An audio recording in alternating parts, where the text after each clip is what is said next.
Yun, lumagotok ulit. Yan. Natanggal na mga idol.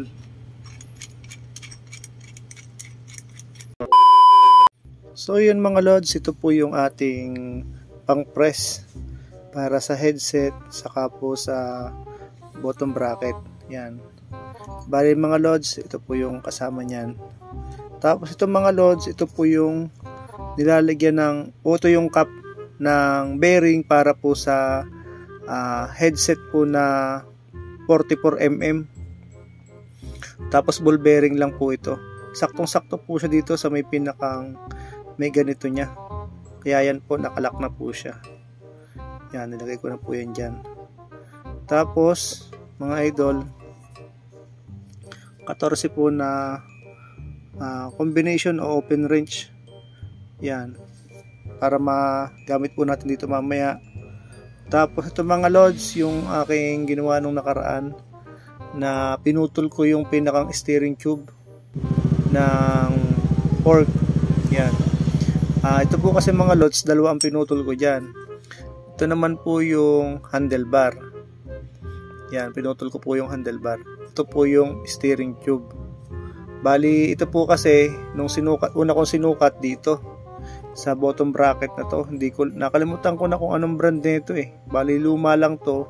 Naitago ko, kaya unang-unang ito ko po yung sinampol ko na sinukatan ko na saktong-sakto naman para dito.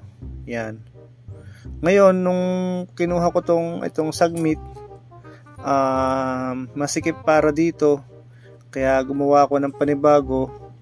Ito naman yung sa handlebar. Ito na yung mga lods, kasi hindi po diretso yung sa handlebar. Sa bandang gitna ay medyo malaki na yung pinakang sukat niya. Kaya tinansya ko na lang dito para sumakto dito sa may bearing nitong sagmit. Yan, bali dalawang ginamit nating sukat dyan, pinakang tubo. Yan mga lods. Yan. So yan mga lods, try na po natin tanggalin yung bearing nyan. So ito na mga lods, ilagay na po natin.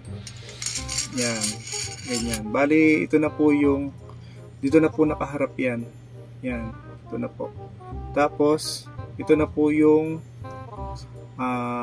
bottom bracket.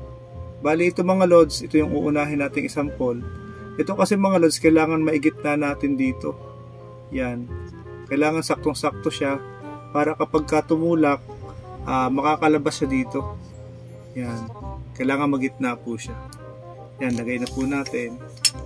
Tapos ang isunod po natin, ito po yung sukat na para dito, yung steering tube.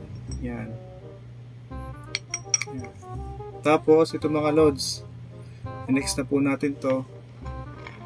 Yan, okay naman po kahit baliktad yan dito, pero ito natin ilagay. Yan.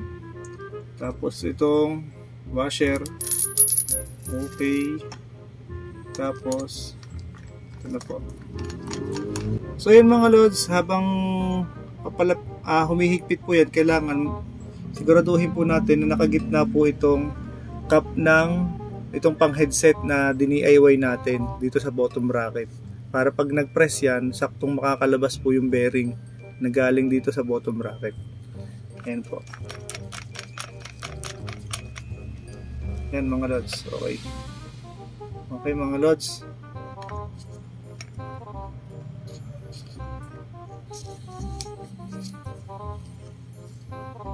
Tapos saka natin to kailangan nakagit na. Yan, okay. Yun, lumagotok na agad. Diba? Yun, lumagotok ulit. Yan. Natanggal na mga idol. Okay, tingnan natin kung kung effective ba yung ating experiment. So yan mga idol, tanggalin. Ayan mga idol, tanggal na. Ito yung bearing na galing ito sa bottom bracket. So yan mga idol, check natin. Okay, dito saktong sakto po siya. Lapit mo. Yan, saktong sakto po. kaya makakatulak. Tapos mga idol, makakalusot siya dito. Yan, ipuso muna. Taktong sakto po kasi siya ipapasok dito. Yan, pose. Yan, kaya matutulak niya po yung bottom bracket, ay yung bearing ng bottom bracket. Yan. Tapos ito naman mga lods, tingnan nyo po ito. Yan, swak na swak po dito makakalabas yung bearing. Tapos ito naman po, yan,